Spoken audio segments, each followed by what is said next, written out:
ایک تحقیق کے دوران صنوبر کے درختوں میں سونے کی دریافت نے سائنسدانوں کو حیران کر دیا۔ آخر یہ کیسے ممکن ہے؟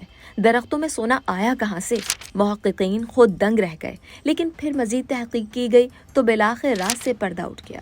سائنسدانوں کے بقول ناروے میں صنوبر کے درخت بیکٹیریا کی مدد سے سونے کے چھوٹے چھوٹے ذرات کو اکٹھا کرتے ہیں۔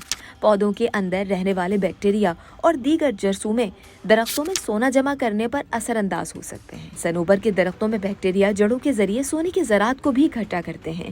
یہ عمل بائیو منرلائزیشن کی ایک شکل ہے، جس میں جاندار چیزیں اپنے ٹشوز میں معدنیات کی تشکیل کو کنٹرول کرتی ہیں۔ تحقیقات کے لیے شمالی فن لینڈ میں کیٹیلا کان کے قریب موجود صنوبر کے درختوں کا انتخاب کیا گیا، جہاں سے یورپ میں سب سے زیادہ سونا نکلتا ہے۔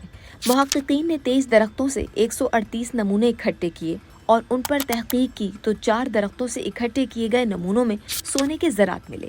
یہ حیران کن عمل دراصل درخت کے اندر رہنے والے بیکٹیریا کی بدولت ممکن ہوتا ہے۔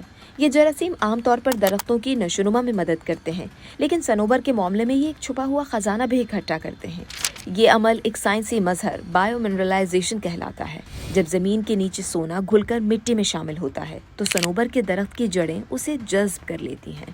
درخت کے اندر موجود بیکٹیریا اسے مائع سونے کے زہریلے اثرات سے بچانے کے لیے چھوٹے نینو پارٹیکلز میں تبدیل کر دیتے ہیں، جو آخرکار درخت کی سوئیوں میں جمع ہو جاتے ہیں۔ یوں درخت کے اندر سونے کے ذرات کا جال بن جاتا ہے، جو آنکھ سے تو نظر نہیں آتا، لیکن جدید آلات سے اسے بآسانی دیکھا جا سکتا ہے۔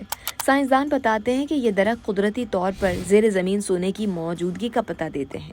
اگر کسی علاقے کے صنوبر کے پتوں میں سونے کے ذرات مل جائیں تو اس کا مطلب ہے کہ وہاں نیچے زمین میں کسی گہرے مقام پر سونے کا ذخیرہ چھپا ہو سکتا ہے۔ یاد رہے کہ صنوبر کے درخت کے پتے عام درختوں کی طرح چھوٹے نہیں ہوتے، بلکہ لمبے، باریک اور نوکیلے ہوتے ہیں، بالکل سوئیوں کی طرح۔ اسی لیے انہیں پائن نیڈلز کہا جاتا ہے۔